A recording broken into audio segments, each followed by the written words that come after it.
Wakati naomba kura niliwaambia mimi ni mtoto wenu, niko hapo Tinde. Shaburuba ninaijua, sio ya kuhadithiwa. Ninatambua jengo hili wakati linaanza kujengwa. Mimi nilikuwa mbunge wa viti maalum wa mkoa wa Shinyanga, na ilikuwa ni ya pili ya Mheshimiwa Jakaya Mrisho Kikwete, ndipo wananchi wa Shaburuba waliamua kuanzisha jengo hili. Hivyo mara baada ya kunipatia ridhaa kuwa mbunge wenu, nilisema hapana, siwezi kusubiri fedha ya serikali. Nikaamua binafsi kama mbunge wenu kuchukua hatua kwa kuhakikisha jengo hili linafauliwa. Nilikuja hapa tarehe 20, nikaongea na halmashauri kuu ya serikali ya kijiji, nikakabidhi vifaa, na leo ninafurahi kuona kwamba jengo letu limepauliwa na linapendeza. Mheshimiwa mwenyekiti wetu wa kijiji, nimeona katika taarifa yetu ya kijiji, nimeomba nisiishie hapo, niendelee kuwashika mkono katika zahanati yetu. Ninaomba kusema leo sisemi chochote hapa, lakini hili ninalibeba kuhakikisha kwamba ndani ya miaka 5 nitapambana. Niombeeni uzima na tumwombee Daktari Samia uzima. Tutahakikisha zahanati hii inakwenda kukamilika na ikiwezekana ianze kufanya kazi.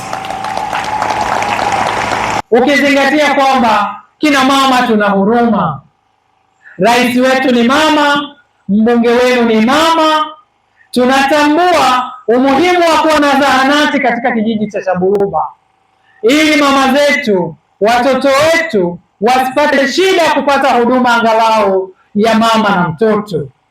Na rais wetu kipenzi amehakikisha kuona kwamba huduma ya mama na mtoto katika taifa hili inatekelezwa na kina mama, wanafikiwa kina mama wote wa Kitanzania.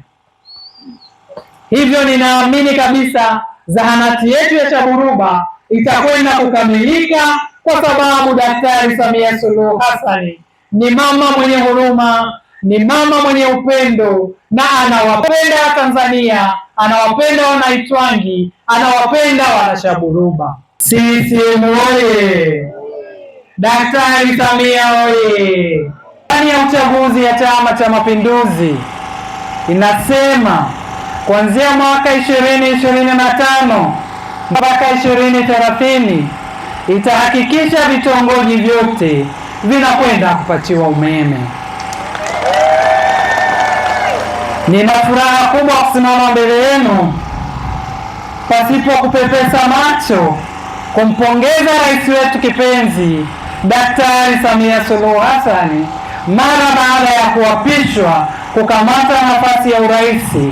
Ametuletea umeme katika kitongoji chetu cha Makengela,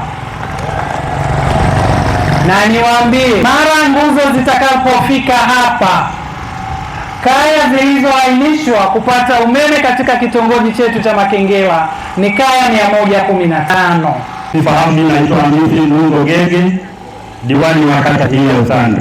Wenzangu wa Shaburuba, leo hii tuko na mheshimiwa mbunge, lakini kila leo mmekuwa mkizungumza mkijiona kama watu ambao umetengwa, lakini leo hii historia hiyo mmeenda kuifuta kwa kujionea wenyewe. Ni kipindi kifupi sana ambacho nimekuwemo madarakani mimi, amekuwemo madarakani mheshimiwa mbunge, ni miezi tu basi 6, si ndio? Leo hii tunaongea habari nyingine kuhusu zahanati. Zahanati oye! Zahanati oye! Mheshimiwa mbunge, tunashukuru sana kwa kuiona Shaburuba. Leo hii jengo letu umetuletea fedha na tumepaua, tunakushukuru sana. Jina naitwa Esther Temanyi Masere kutoka kitongoji cha Ulole. Namshukuru sana mbunge wetu, ametuwezeshea zahanati, tunaomba aendelee sana. Taarifa fupi kwa mheshimiwa mbunge Azza Hilali Hamadi katika ziara yake kijiji cha Shaburuba tarehe 6 mwezi wa 8 2026. Enda kutoa shukrani zetu za dhati kwa kutuletea huduma muhimu ya vifaa vya kupaulia zahanati ambayo tulijenga muda mrefu uliopita hadi kufikia hatua ya hanamu. Tumepambana mno katika awamu zilizopita, lakini hatukuweza kupata hiki ulichotutendea katika kipindi hiki kifupi ulipokwenda bungeni. Tumeendelea kukuomba fikirie zaidi ili zahanati hii iweze kupata huduma ya ukamilishaji hadi tutakapoweza kupata huduma ya tiba katika zahanati yetu ya kijiji.